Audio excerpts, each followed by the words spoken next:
Imaginez que vous êtes le patron d'un des géants des réseaux sociaux et vous avez envie de concurrencer Elon Musk qui a racheté Twitter pour une somme astronomique. Et vous avez une idée géniale, créer un clone de Twitter, mais en mieux. Vous investissez des millions dans le développement, le marketing et le lancement de votre nouvelle plateforme. Et vous êtes sûr de faire un carton.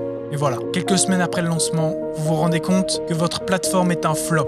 Les utilisateurs la délaissent, les critiques la descendent et la concurrence se moque de vous. Vous vous demandez ce qui a mal tourné et comment vous avez pu vous tromper à ce point. Threads, c'était le pari fou de Meta, qui voulait rivaliser avec X, le réseau social d'Elon Musk, racheté en 2021. Threads, c'était la promesse d'une plateforme révolutionnaire, qui allait changer la façon dont les gens communiquaient en ligne. Threads, c'était aussi la plateforme qui allait bénéficier de l'intégration avec Instagram, le réseau social le plus populaire au monde, qui compte à lui seul plus d'1 milliard d'utilisateurs. Mais Threads, c'est surtout la plateforme qui a fait un flop monumental, perdant plus de 80% de ses utilisateurs en moins d'un mois. Comment Threads a-t-il pu passer du statut de star à celui de flop en si peu de temps? Quelles ont été les erreurs de Meta? Et pourquoi n'a-t-il pas su innover? Quelles leçons peut-on tirer de cette épopée numérique qui illustre les défis et les opportunités du monde des réseaux sociaux? Tout commence en octobre 2019, quand Meta décide de lancer une application pour tenter de détrôner Snapchat. L'application s'appelle Threads et elle permet d'envoyer des photos, des vidéos et des messages textes à ses amis proches sur Instagram. L'application est clairement un clone de Snapchat, avec les mêmes fonctionnalités. Mais cette première version de Threads n'a rien à voir avec le Threads d'aujourd'hui. Seul le nom a été réutilisé. D'ailleurs, cette application existe toujours et vous l'utilisez probablement tous les jours, puisqu'elle a été intégrée à Instagram, sous le nom d'Instagram Direct. En fait, les stories et les messages d'Instagram, ça provient en réalité du premier Thread. L'histoire aurait pu s'arrêter là. Mais 3 ans plus tard, en 2022, Meta a une nouvelle idée. Cette fois, il veut créer le prochain Twitter.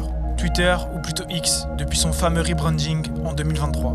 X est le lieu où se retrouvent les influenceurs, les célébrités, les politiques, les journalistes et tous ceux qui veulent partager leurs opinions, leurs informations ou leurs blagues. X, c'est aussi l'endroit où se déclenchent les grandes batailles idéologiques, les polémiques, où se propagent les fake news.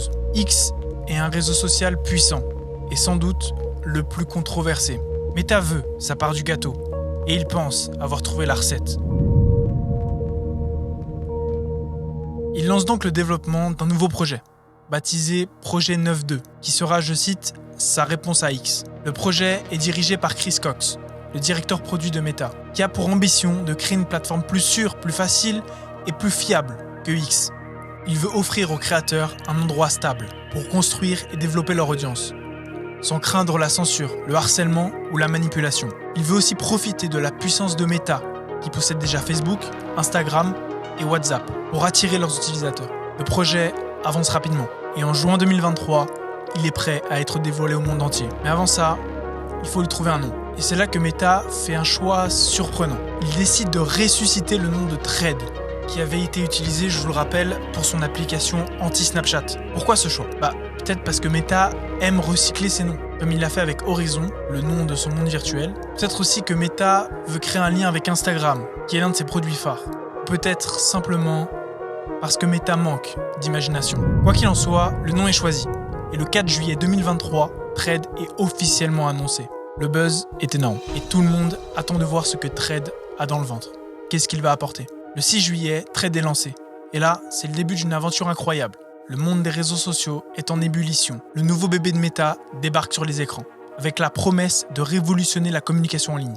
Rien que ça.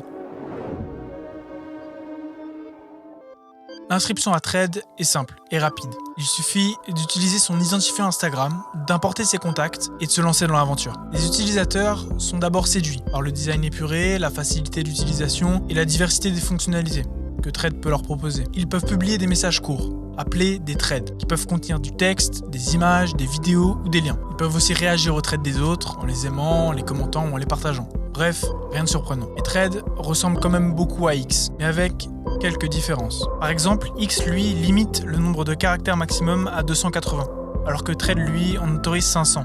Threads permet aussi de modifier ses posts, alors que X, lui, ne le permet pas. Ou du moins, pas gratuitement. Threads propose enfin des options de confidentialité plus poussées, comme par exemple la possibilité de rendre ses threads uniquement visibles par ses amis proches. Bref, il a tout pour plaire. Et les utilisateurs ne s'y trompe pas. Il se rue sur la nouvelle plateforme, attiré par la curiosité, l'excitation ou simplement l'envie de changer d'air. Et en quelques jours, Trade fait un carton. 100 millions d'inscrits en 5 jours. C'est du jamais vu. Trade bat tous les records et fait de l'ombre à tous ses concurrents. Il devient le phénomène du moment, le sujet de toutes les conversations, le centre de toutes les attentions. Trade est sur le toit du monde.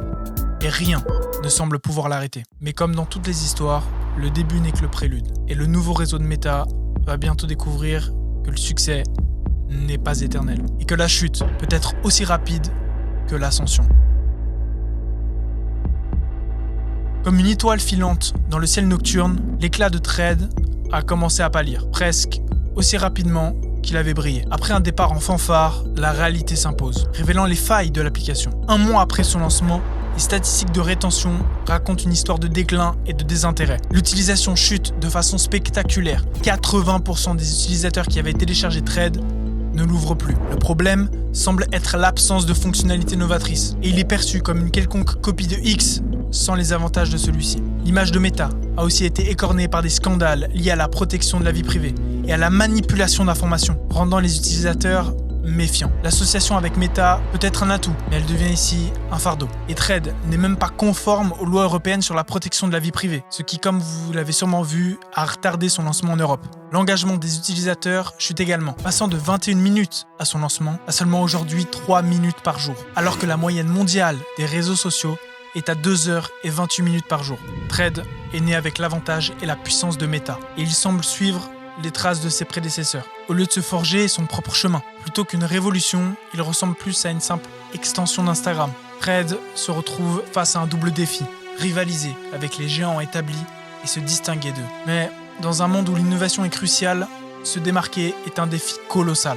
Trade a échoué et a payé le prix fort. Il est devenu un symbole de l'échec de Meta, qui n'a pas su se renouveler ni s'adapter aux besoins et aux attentes des utilisateurs. Il est aussi un exemple de ce qui peut arriver à toutes les entreprises qui décident de se reposer sur leurs acquis. Car dans ce marché, il n'y a pas de place pour la médiocrité, ni pour l'imitation, mais seulement pour l'excellence et pour l'originalité.